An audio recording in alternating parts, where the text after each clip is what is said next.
Запомни, сыночек, тут козьбанчик и сырочек. Чё хочешь, цени то, что ты слышишь, делай это громче. Запомни, мальчик, тут сырочек и козьбанчик. Йоу, респект моему хоуми, сыру, you know.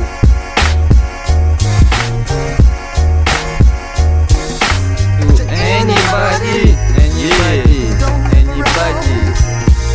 Ты знаешь, кто такой сырок? Нет? Запоминай, сынок. Нет? Всего лишь пары слов хватит, чтобы объяснить это. Это тот, кто делает толк. Мы с ним долгий срок. Хуярим наше дерьмо куплет за куплетом. Но если правда не в этом, тогда в чем же правда? Правда в том, что он не допустит парты, хотя он иногда вату и катает. Когда пропадает в своем жадае. На улице четвертый день весны, снег за окном не тает. А я сижу, пишу тут этот скид и точно знаю, что сейчас прямиком из жадая на сарай примчит сыр, мы с ним